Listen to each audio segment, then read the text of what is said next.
Hello friends, welcome to rapid fire channel. நாம் இப்போ இந்த வீடியோவில் கரண்ட் அஃபேர்ஸ் பகுதியில் அக்டோபர் மாதத்துக்கு 11, 12, 13, 14 இந்த 4 தினங்களுக்குரிய முக்கியமான கரண்ட் அஃபேர்ஸ் வந்து பார்க்க போகிறோம். ஃபஸ்ட்டு ஒன்று, இந்தியா போஸ்ட் பேமெண்ட் பேங்கோட எம்டி மற்றும் சிஇஓவாக ஜே வெங்கட்ராமு அவர்கள் நியமிக்கப்பட்டிருக்காங்க. யார் அப்படின்னா ஜே வெங்கட்ராமு அவர்கள். நெக்ஸ்ட்டு, 2050ஆம் ஆண்டில் இந்தியா 3வது பொருளாதார நாடா உயரும் அப்படின்னு சொல்லி லான்செட் அமைப்பு வந்து தெரிவிச்சிருக்காங்க. யார் அப்படின்னா லான்செட் அமைப்பு. நம்ம இந்தியா 3வது பொருளாதார நாடா 2050 உயர்ந்துரும் அப்படின்றத கொடுத்துருக்காங்க. இதே மாதிரி நம்ம இன்னொன்று வந்து பார்த்துருப்போம். 2050 அல்லது 2100க்குள்ள இந்தியா மக்கள் தொகையில் வந்து முதல் இடத்துல இருக்கும் அப்படின்றத ஐநா வந்து அறிவிப்பு கொடுத்துருக்காங்க அப்படின்றதையும் நம்ம பார்த்துருப்போம். அதையும் நம்ம தெரிஞ்சு வச்சுக்கணும். நெக்ஸ்ட்டு, செர்பியாவின் புதிய பிரதமராக ஆனா பெர்னபீச் அவர்கள் நியமிக்கப்பட்டிருக்காங்க. இவங்க தான் செர்பியாவோட புதிய பிரதமர். செர்பியாவோட முதல் பெண் பிரதமரும் இவங்க தான். நெக்ஸ்ட்டு, இந்தியாவுக்கான ஒரு நாள் பிரிட்டன் தூதராக சைதன்யா வெங்கட்ராமன் அவர்கள் நியமிக்கப்பட்டிருக்காங்க. சைதன்யா வெங்கட்ராமன் அவர்கள் வந்து டெல்லியை சேர்ந்தவங்க. 4வது ஆளாக வந்து இவங்க வந்து பிரிட்டனோட தூதராக வந்து நியமிக்கப்பட்டிருக்காங்க. இவங்க தான் இந்தியாவுக்கான ஒரு நாள் பிரிட்டன் தூதர். நெக்ஸ்ட்டு, சொத்து விவர அட்டை தொடர்பான ஸ்வமித்வா திட்டத்தை பிரதமர் மோடி அவர்கள் வந்து தொடங்கி வச்சுருக்காங்க. இதுக்கான அறிவிப்பை ஏப்ரல் மாதம் 24ஆம் தேதி, அதாவது 2020 ஏப்ரல் 24ஆம் தேதி அறிவிப்பு கொடுத்தாங்க. இப்போ வந்து சொத்து விவர அட்டை வந்து மக்களுக்கு வந்து கிடைக்கணும், கிட்டத்தட்ட 1.32 லட்சம் பேருக்கு வந்து கிடைக்கணும் அப்படின்றதுக்காக இந்த திட்டத்தை வந்து அறிவிப்பு கொடுத்துருந்தாங்க. இப்போ இந்த திட்டத்தை வந்து தொடங்கி வச்சுருக்காங்க. இந்த திட்டம் வந்து என்ன அப்படின்னா ஸ்வமித்வா திட்டம். ஏன் வந்து ஏப்ரல் 4ஆம் தேதி அப்படின்னா தேசிய பஞ்சாயத்து ராஜ் தினம் வந்து நம்ம அன்றைக்கி அனுசரித்தோம். அந்த நாளில் தான் வந்து இந்த திட்டத்தை வந்து அறிவிப்பு கொடுத்து இதை வந்து தொடங்கி வச்சுருக்காங்க. மக்களுக்கு எல்லாருக்குமே வந்து 4 ஆண்டுகளுக்குள்ள சொத்து விவர அட்டை வந்து கிடைக்கணும் அப்படின்றதுக்காக இந்த திட்டத்தை வந்து தொடங்கி வச்சுருக்காங்க. கிட்டத்தட்ட முதல் 6 மாநிலங்களில் வந்து இது வந்து செயல்பட தொடங்கியிருக்கு. நெக்ஸ்ட்டு, ஆந்திர மாநிலத்தில் ஒரு நாள் மாவட்ட ஆட்சியராக எம் ஸ்ரவாணி அப்படின்றவங்க நியமிக்கப்பட்டிருக்காங்க. யார் அப்படின்னா எம் ஸ்ரவாணி அப்படின்ற ஒரு சின்ன பொண்ணு தான் வந்து நியமிக்கப்பட்டிருக்காங்க. நம்ம இதே மாதிரி நம்ம முன்னாடி வந்து பார்த்துருப்போம் பொழுது என்ன அப்படின்னா பின்லாந்து நாட்டோட ஒரு நாள் பிரதமராக 16 வயது சிறுமி வந்து நியமிக்கப்பட்டாங்க. பின்லாந்து நாட்டோட ஒரு நாள் பிரதமராக ஆவா முர்த்தோ அப்படின்னு சொல்லி ஒரு சிறுமியை வந்து அந்த பிரதமராக இருக்கக்கூடிய பின்லாந்தோட பிரதமராக இருக்கக்கூடிய சன்னா மரின் அப்படின்றவங்க நியமிச்சாங்கன்னு. இப்போ இதே மாதிரி நம்ம இந்தியாவில் ஆந்திர மாநிலத்தில் ஒரு நாள் மாவட்ட ஆட்சியராக எம் ஸ்ரவாணி அப்படின்றவங்க நியமிக்கப்பட்டிருக்காங்க. ஏன் அப்படின்னா நம்ம சர்வதேச பெண் குழந்தைகள் தினம் வந்து அக்டோபர் 11ஆம் தேதி நம்ம அனுசரித்தோம். அந்த தினத்தை முன்னிட்டு தான் இவங்க வந்து இந்த மாதிரி நியமிச்சிருக்காங்க. ஆந்திர மாநிலத்தில் எந்த ஒரு இடத்துல அப்படின்னா அவனந்தபுரம் அப்படின்ற இடத்துல தான் இந்த ஒரு நிகழ்ச்சி வந்து நடைபெற்றிருக்கு. நெக்ஸ்ட்டு, தொழில் வளர்ச்சிக்காக தமிழக மாவட்டங்கள் 3 பிரிவுகளாக வந்து பிரிக்கப்பட்டிருக்கு. எத்தனை பிரிவுகள் அப்படின்னா 3 பிரிவுகளாக வந்து பிரிக்கப்பட்டிருக்கு. இந்த அறிவிப்பை கொடுத்தது யார் அப்படின்னா மாநில தொழில்துறை அமைச்சராக இருக்கக்கூடிய சம்பத் அவர்கள் தான் தெரிவிச்சிருக்காங்க. அந்த 3 பிரிவுகள் என்னென்ன அப்படின்னா ஏ பிரிவு, பி பிரிவு, சி பிரிவு அப்படின்னு சொல்லி 3 பிரிவுகளாக தமிழக மாவட்டங்கள் வந்து தொழில் வளர்ச்சிக்காக பிரிக்கப்பட்டிருக்கு. நெக்ஸ்ட்டு, சுரக்ஷா அப்படின்னு சொல்லக்கூடிய ஒரு பெட்டியை ஆதித்யா பாஜ்பாண்டே அவர்கள் உருவாக்கியிருக்காங்க. யார் அப்படின்னா ஆதித்யா பாஜ்பாண்டே அவர்கள். இது வந்து மகாராஷ்டிராவை சேர்ந்தவர். இந்த ஆதித்யா பாஜ்பாண்டேன்றவர் மகாராஷ்டிராவை சேர்ந்தவர். இது என்ன இந்த சுரக்ஷா பெட்டி அப்படின்னா புற ஊதா கதிர்கள் மூலமாக கைகளில் இருக்கக்கூடிய கொரோனா வைரஸை தடுக்க உதவக்கூடிய பெட்டி தான் இது. புற ஊதா கதிர்கள் மூலமாக கைகளில் ஏதாவது கொரோனா வைரஸ் இருந்துச்சு அப்படின்னா அதை வந்து நம்ம தடுத்துடலாம். அதுக்கான ஒரு இதுதான் வந்து என்ன அப்படின்னா சுரக்ஷா பெட்டி. இது வந்து காப்புரிமை வந்து கொடுத்துருக்காங்க. இந்த சுரக்ஷா பெட்டிக்கு வந்து காப்புரிமையும் வழங்கியிருக்காங்க. அப்போ நம்ம இதை வந்து உருவாக்குனது யாருன்னு நம்ம தெரிஞ்சுக்கணும். யார் அப்படின்னா ஆதித்யா பாஜ்பாண்டே அவர்கள். நெக்ஸ்ட்டு, கோவாக்ஸ் கூட்டணியில் அதிகாரப்பூர்வமாக 169 நாடுகள் இணைஞ்சிருக்கு. எவ்வளவு அப்படின்னா 169 நாடுகள். இந்த கோவாக்ஸ் கூட்டணி அப்படின்றது என்ன அப்படின்னா கொரோனா தடுப்பூசி இருக்குது அப்படின்னா அதை வந்து எல்லா நாடுகளுக்குமே சம அளவில் பகிர்ந்து விநியோகம் செய்யணும் அப்படின்றதுக்காக ஒரு இதுதான் என்ன அப்படின்னா இந்த கோவாக்ஸ் கூட்டணியோட ஒரு முக்கிய ஒரு நோக்கமாக இருக்குது. இது வந்து யார் மூலமாக நடத்தப்படுது அப்படின்னா உலக சுகாதார அமைப்பு மூலமாக தான் இந்த கோவாக்ஸ் கூட்டணி வந்து நடத்தப்படுது. இதில் இப்போ லாஸ்ட்டாக சேர்ந்த நாடு வந்து எது அப்படின்னா சீனா. இப்போ ரீசெண்டாக சீனா வந்து சேர்ந்துருக்காங்க. இதில் மொத்தம் எத்தனை நாடுகள் இருக்குது அப்படின்னா 169 நாடுகள் இணைஞ்சிருக்கு. நெக்ஸ்ட்டு சமீபத்தில் ஹார்வர்ட் வர்த்தக கல்லூரி முதல்வராக ஸ்ரீகாந்த் தத்தார் அவர்கள் நியமிக்கப்பட்டிருக்காங்க. ஸ்ரீகாந்த் தத்தார் அவர்கள் நியமிக்கப்பட்டிருக்காங்க. இவர் வந்து இந்திய வம்சாவளியை சேர்ந்தவர். இந்த ஸ்ரீகாந்த் தத்தா அவர்கள் இந்திய வம்சாவளியை சேர்ந்தவர்.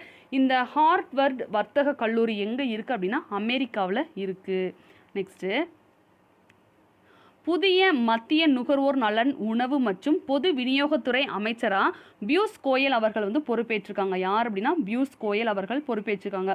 இதுக்கு முன்னாடி யார் இருந்தாங்க? அந்த புதிய மத்திய நுகர்வோர் நலன் உணவு மற்றும் பொது விநியோகத்துறை அமைச்சராக யார் இருந்தாங்க அப்படின்னா ராம்விலாஸ் பாஸ்வான் அவர்கள் இருந்தாங்க. ராம்விலாஸ் பாஸ்வான் அவங்க வந்து இறந்துட்டனால அந்த ஒரு பணிக்கா அந்த இடத்துக்கு வந்து பியூஷ் கோயல் அவர்கள் நியமிக்கப்பட்டிருக்காங்க. நெக்ஸ்ட்டு சுகோய் 30 MK விமானத்தின் மூலமாக ருத்ரம் 1 அப்படின்னு சொல்லக்கூடிய ஏவுகணை வந்து வெற்றிகரமாக பரிசோதனை செய்யப்பட்டிருக்கு. ருத்ரம் 1 ஏவுகணை வந்து வெற்றிகரமாக பரிசோதனை செய்யப்பட்டிருக்கு. எந்த விமானத்து மூலமாக அப்படின்னா சுகோய் 30 MK அப்படின்னு சொல்லக்கூடிய விமானத்து மூலமாக. இது வந்து எதிரிகள்கிட்ட இருக்கக்கூடிய ரேடார் கருவிகளை தாக்கி அழிக்கக்கூடிய வல்லமை கொண்டது. ஒளியை விட 2 மடங்கு வேகமாக செல்லக்கூடியது. இதை தயாரித்த நிறுவனம் வந்து எது அப்படின்னா DRDO. எங்கே வச்சு சோதனை செஞ்சாங்க அப்படின்னா ஒடிசா மாநிலத்தில் அப்துல் கலாம் தீவு, அதாவது வீலர் தீவு அப்படின்ற இடத்துல தான் இந்த சோதனை வந்து செஞ்சாங்க. நெக்ஸ்ட்டு அமைதிக்கான நோபல் பரிசு 2020 யாருக்கு வழங்கப்பட்டிருக்கு அப்படின்னா WFP, அதாவது வேர்ல்டு ஃபுட் ப்ரோக்ராமுக்கு கொடுத்துருக்காங்க. வேர்ல்டு ஃபுட் ப்ரோக்ராமுக்கு தான் அமைதிக்கான நோபல் பரிசு 2020 கொடுத்துருக்காங்க. இதோட ஹெட் குவார்ட்டர்ஸ் வந்து எங்கே இருக்குது அப்படின்னா இத்தாலியில் ரோம் அப்படின்னு சொல்லக்கூடிய இடத்துல வந்து WFPயோட ஹெட் குவார்ட்டர்ஸ் வந்து இருக்குது. நெக்ஸ்ட்டு உலக தபால் தினம் அக்டோபர் 9. உலக தபால் தினம் அக்டோபர் 9.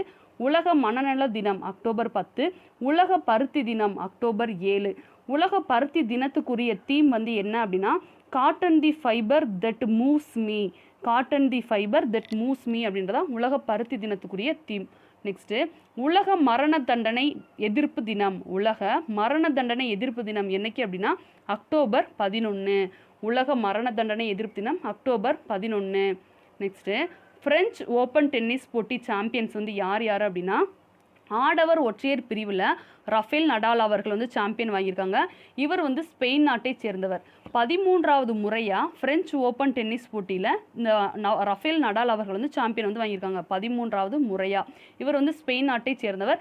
இவர் யாரை எதிர்த்து போட்டியிட்டு ஜெயிச்சாரா அப்படின்னா நோவாக் ஜோகோவிச் அப்படின்னு சொல்லக்கூடிய ஒரு நபர், அந்த ஒரு வீரரை எதிர்த்து தான் இந்த சாம்பியன் பட்டம் வாங்கியிருக்காரு.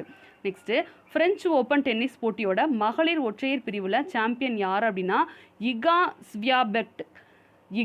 ஸ்வியாடெக் அப்படின்னு சொல்லக்கூடிய இந்த வீராங்கனை. இகா ஸ்வியாடெக் அப்படின்னு சொல்லக்கூடிய வீராங்கனை. இவங்க தான் மகளிர் ஒற்றையர் பிரிவில் சாம்பியன். இவங்க வந்து போலந்து நாட்டை சேர்ந்தவங்க. இவங்க யாரை எதிர்த்து போட்டியிட்டு இந்த சாம்பியன்ஷிப் பட்டத்தை வாங்கினாங்க அப்படின்னா சோஃபியா கெனின் அப்படின்னு சொல்லக்கூடியவங்களை எதிர்த்து. இவங்க வந்து சோஃபியா கெனின் அப்படின்றவங்க அமெரிக்காவை சேர்ந்தவங்க. அவங்களை எதிர்த்து போட்டிட்டு தான் இந்த இகா ஸ்வியாடெக் அப்படின்னு சொல்லக்கூடிய இந்த வீராங்கனை வந்து சாம்பியன் பட்டம் வாங்கியிருக்காங்க. நெக்ஸ்ட்டு 17,982 அடி உயரத்தில் இருந்து ஸ்கை டைவிங்கில் ஈடுபட்டு இந்திய வீரர்கள் வந்து சாதனை படைச்சிருக்காங்க. தேசிய விமானப்படை தினத்தில் இந்த சாதனையை வந்து நிகழ்த்தியிருக்காங்க.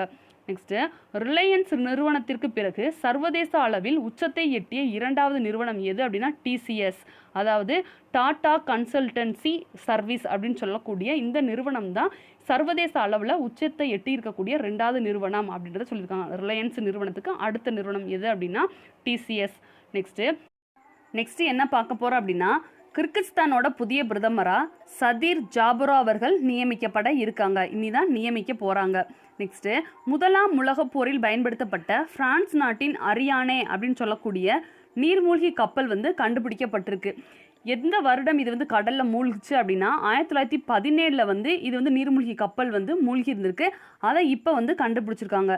இது எந்த உலகப் போரில் பயன்படுத்தப்பட்டது அப்படின்னா முதலாம் உலகப் போர். நெக்ஸ்ட்டு டெக்சாஸ் மாகாணத்தை சேர்ந்த டஃப் செக்ஸ் அப்படின்னு சொல்லக்கூடிய காளைக்கு வந்து ஒரு கின்ன சாதனை வந்து கிடச்சிருக்கு. கின்ன சாதனை படைச்சிருக்கு.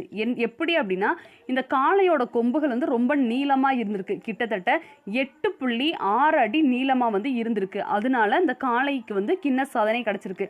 அந்த காளையோட பேர் டஃப் செக்ஸ் அப்படின்னு சொல்லக்கூடியதான் அதோட பேர். இது எங்கே இருக்குது அப்படின்னா அமெரிக்காவில் டெக்சாஸ் மாகாணத்தை சேர்ந்தது காளை. இந்த காளையோட உரிமையாளர் பேர் வந்து என்ன அப்படின்னு பார்த்தோம் அப்படின்னா பிலிப்ஸ். நெக்ஸ்ட்டு செம்மர கடத்தல் தடுப்பு பிரிவுக்கு புதிய எஸ்பியா ஆஞ்சநேயலு வந்து பொறுப்பேற்றிருக்காரு. யார் அப்படின்னா ஆஞ்சநேயலு.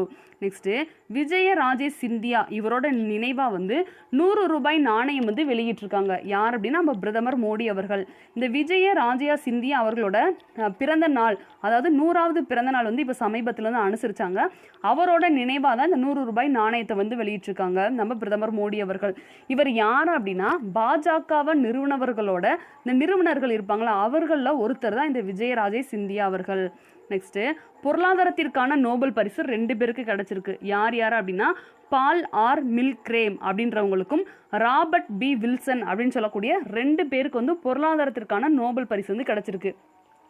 என்ன அப்படின்னா மரபான வழிமுறைகளில் விற்க முடியாத பொருட்கள் இருக்கும்ல, இப்போ அலைவரிசைகள், எரிசக்தி, பங்கு பத்திரங்கள், விற்பனை மூலங்கள், ஸ்பெக்ட்ரம், இது எல்லாத்தையுமே வந்து என்னென்னா நாள்தோறும் பிரமிக்க வைக்கக்கூடிய வகையில் அது வந்து என்னென்னா பெருந்தொகைகள் வந்து என்னென்னா கைமாறிக்கிட்டே இருக்குது. இப்போ வந்து ரீசெண்டாக இந்த அலைவரிசைகள், ஸ்பெக்ட்ரம், எரிசக்தி, பங்கு பத்திரங்கள், விற்பனை மூலங்கள் இது எல்லாமே வந்து நிறையா பெருந்தொகைகள் வந்து கைமாறிட்டே இருக்குது. இந்த மாதிரி இருக்கக்கூடியதை வந்து இவங்க ஏல வடிவில் வந்து என்னென்னா விற்கிற மாதிரி வந்து இவங்க வந்து வடிவமைச்சு கொடுத்துருக்காங்க. ஏல வடிவில் வந்து கைமாறுற மாதிரி இவங்க வடிவமைச்சனால பொருளாதாரத்திற்கான நோபல் பரிசு இவங்க 2 பேருக்கு வந்து கிடச்சிருக்கு. நெக்ஸ்ட்டு என்ன அப்படின்னா ஹைடெக் வகுப்பறையை அரசு பள்ளிகளை கொண்ட முதல் மாநிலமாக கேரளா மாநிலம் உருவெடுத்திருக்கு. அதாவது ஹைடெக் வகுப்பறைகளை கொண்ட அரசு பள்ளிகள் எங்கே தொடங்கப்பட்டிருக்கு அப்படின்னா கேரளா. இதுதான் வந்து முதல் மாநிலமாக இருக்குது. இதை வந்து யார் வந்து அறிவிச்சிருக்காங்க அப்படின்னா கேரளாவோட முதல்வராக இருக்கக்கூடிய பினராயி விஜயன் அவர்கள். அங்கே என்ன இருக்குது அப்படின்னா அந்த ஸ்கூலில் இருக்கக்கூடிய அந்த ஒவ்வொரு கிளாஸ் ரூம்லேயும் வந்து ப்ரொஜெக்டர் இருக்குது, வெப் கேமரா இருக்குது, லேப், அந்த ஸ்கூலில் இருக்கக்கூடிய லேப் வந்து ரொம்ப அதிநவீன வசதிகள் கொண்டதாக இருக்குது அப்படின்றத பினராயி விஜயன் அவர்கள் வந்து தெரிவிச்சிருக்காங்க. இது என்ன சொல்கிறாங்க அப்படின்னா ஹைடெக் வகுப்பறைகளை கொண்ட அரசு பள்ளிகள் கொண்ட முதல் மாநிலம் எது அப்படின்னு கேட்டாங்க அப்படின்னா அது கேரளா. நெக்ஸ்ட்டு அமெரிக்காவில் நடைபெற்ற என்பிஏ பேஸ்கட்பால் சாம்பியன்ஷிப் தொடரில் லாஸ் ஏஞ்சல்ஸ் லேக்கர்ஸ் வந்து என்னென்னா வெற்றி பெற்றிருக்காங்க. எந்த அணி வெற்றி பெற்றிருக்கு அப்படின்னா லாஸ் ஏஞ்சல்ஸ் லேக்கர்ஸ் அப்படின்னு சொல்லக்கூடிய இந்த அணி தான் வந்து வெற்றி பெற்றிருக்காங்க. நெக்ஸ்ட்டு ஐஃபெல் கிராண்ட் ஃப்ரீ கார் பந்தயத்தில் பிரிட்டன் வீரர் லெவிஸ் ஹாமில்டன் சாம்பியன் பட்டம் வாங்கியிருக்காரு. யார் அப்படின்னா லெவிஸ் ஹாமில்டன் அவர்கள். இதுதான் வந்து என்ன அப்படின்னா அக்டோபர் மாதத்தில் 11, 12, 13, 14 இந்த 4 தினங்களுக்குரிய முக்கியமான நடப்பு நிகழ்வுகள். தேங்க்யூ.